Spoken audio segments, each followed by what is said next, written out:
gore. Hello, huge movie fanatic Nate coming at you on a chilly November evening in 2016. Coming at you with just a random out of the blue review which will just catch you by surprise and completely off guard, no doubt. That's because I recently bought and watched this absolutely abysmal movie. I'm coming at you to review Herschell Gordon Lewis's, what's it called? Blood Feast. I found this at Half Price Books on clearance for, what is that? $2. So me being like a horror movie fan, I'm like, and warning, this program contains graphic violence. I'm a horror movie fan, and I generally love kind of these low budget B schlock movies. Now, obviously, being a horror fan and I don't think I'd call myself a gore fan, but I'm a horror movie fan, and generally, a fan of exploitation horror and stuff like that. If it's got some kind of redeemable quality, or at least in what I regard, in my opinion, as some kind of redeemable quality. Obviously, I've known the name Herschell Gordon Lewis for years and years and years and years, but I don't think I've ever seen anything of his, obviously not being interested enough to seek any of it out. I remember a friend that I used to be friends with back in the day had a something weird video of some movie like this. I can't recall for the life of me what the hell movie it is, but something that's probably made around the same time, and it has the same kind of color look to it and whatever. I don't know if that was a Herschell Gordon Lewis movie or whatever, but this kind of has this older guy who I think is the director of the movie, who's like running around on the beach with kind of a younger, buxom, girl, and he's got this goofy ass hunchback guy at the laboratory. I don't know what the hell that movie was called, but I don't know if that's a Herschell Gordon Lewis movie at all, or not, or what. But regardless, this is. So I got this for $2 and watched this DVD, and this is like 67 minutes. It's an hour and 7 minutes long. I think it was made in 1963, which seems like wow, this is like how many, 4, 5, 6, 7, 8, like 5 years or so before Night of the Living Dead, which was regarded as like all gory and stuff, and this is colored and it's all whatever. And anyway, long story short, I just reviewed. You guys are surely, after I tell you what I think about this movie, you're surely gonna think I'm having some kind of episode, because I just reviewed Suicide Squad and absolutely found nothing appealing. You're going to think I'm in some deep depression or something, but found nothing appealing about that movie whatsoever. You've probably seen the review. If not, check it out if you'd like. But same thing goes with this. This, I think, is much more understandable why a person wouldn't be able to find anything appealing about this movie. I actually did look online, and IMDb, I think currently as of whatever today, mid-November 2016, has a rating of like 5 out of 10. Which I cannot believe how this can possibly have that high of a rating. I think movies like Uli LaMille's Boogeyman and stuff have ratings lower than that.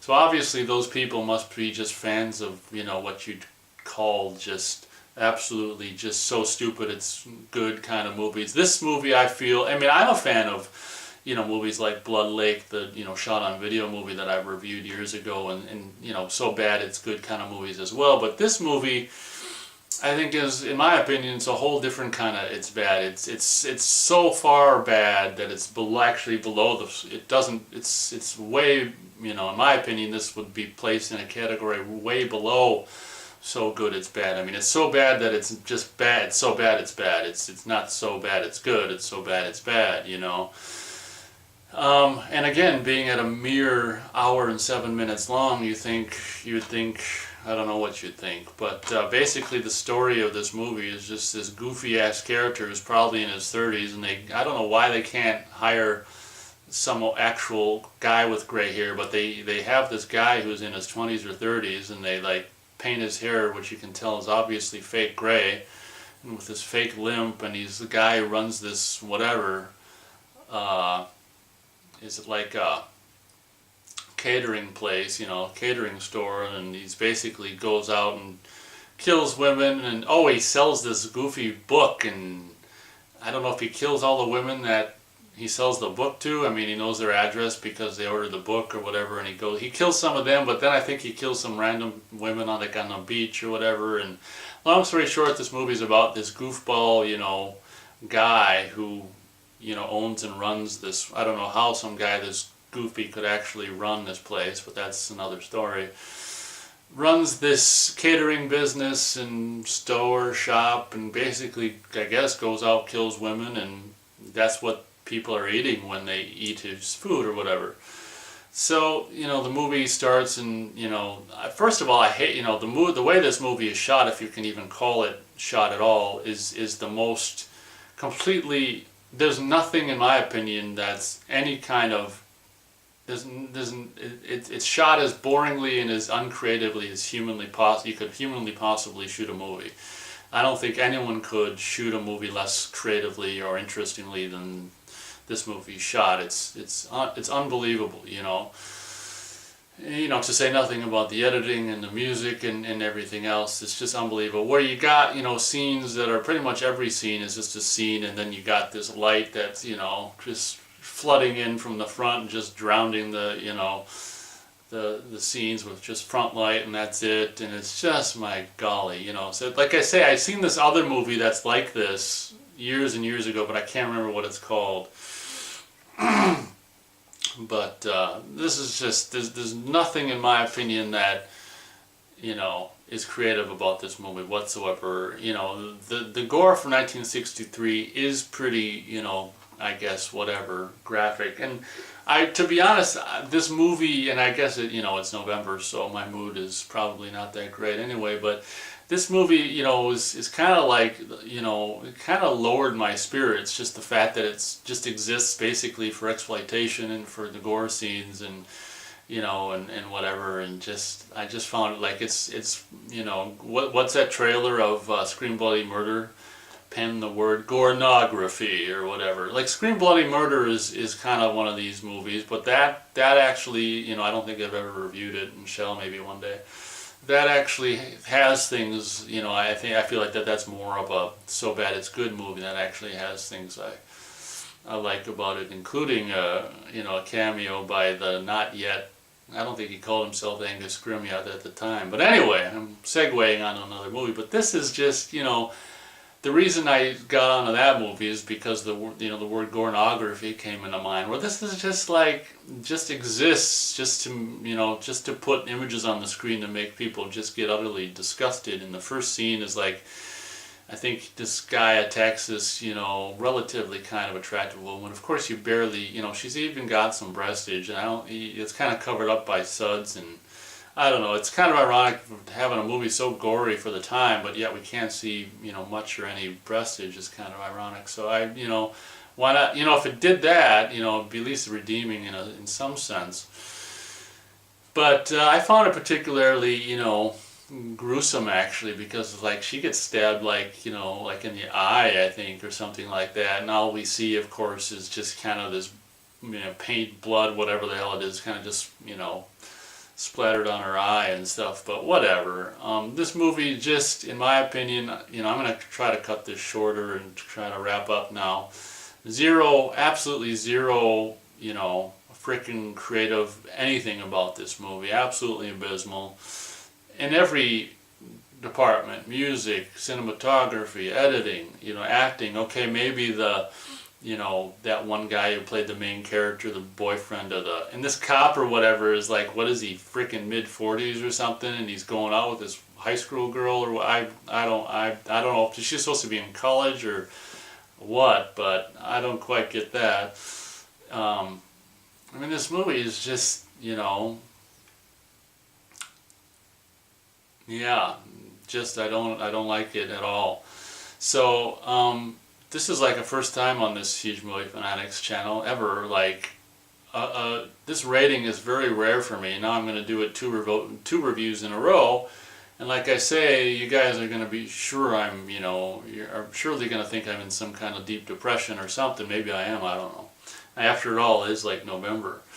But I'm going to go 0 out of 4 stars for Blood Feast. There's absolutely nothing redeeming about the movie whatsoever. Just the worst, camera, you know, cinematography slash camera work. No, there wasn't any camera work. It was just, oh my God, editing, everything, writing. Okay, maybe one or two of the actors, maybe they had some ability, but holy Toledo. So, next time I see a $2 Herschel Gordon Lewis movie, maybe I won't be so, quick to grab it. Yeah, it's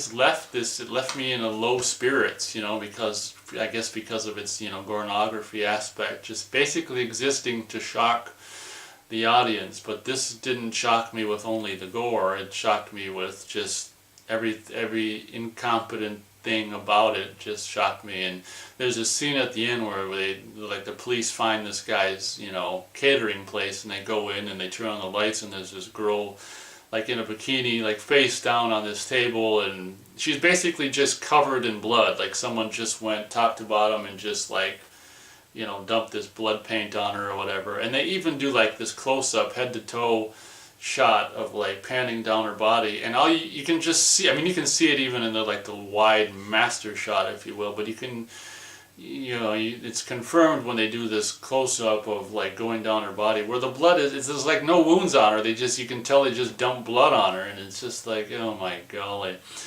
So absolutely nothing about this movie I found appealing. It was like the longest hour and 7 minutes of my life. God. That's about all I guess I have to say about the Herschel Gordon Lewis film by the name of Blood Feast. If you find this for $2, I wouldn't recommend. I wouldn't recommend even if they pay you $2 to see it. I wouldn't recommend it. Here's this goofy guy who is like the 30-something-year-old with the gray painted on hair. Oh man, it basically what a movie. You know how a great movie will make you interested in movies and like make you want to make movies yourself, and make you just like a great movie will make you.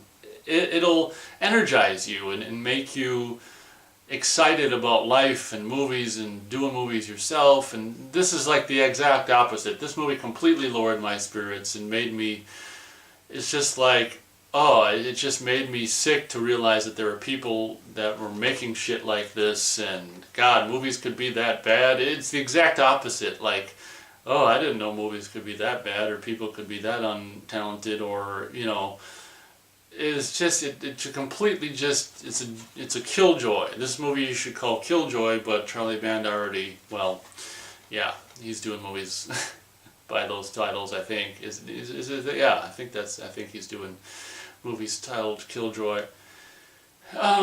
So again, feel free to feel free if you're a fan of, if you've seen this movie, or feel free to let me know in the comments what you think about this movie, or Herschel Gordon Lewis movies in general. Like I say, I shan't be seeking out any more of his work by any means, so I guess we'll leave it at that. Just 0 stars out of 4. Just a horrible time. A horrible hour and 7 minutes. So thank you very much for watching, and hopefully I'll like the next movie I review. Catch you next time.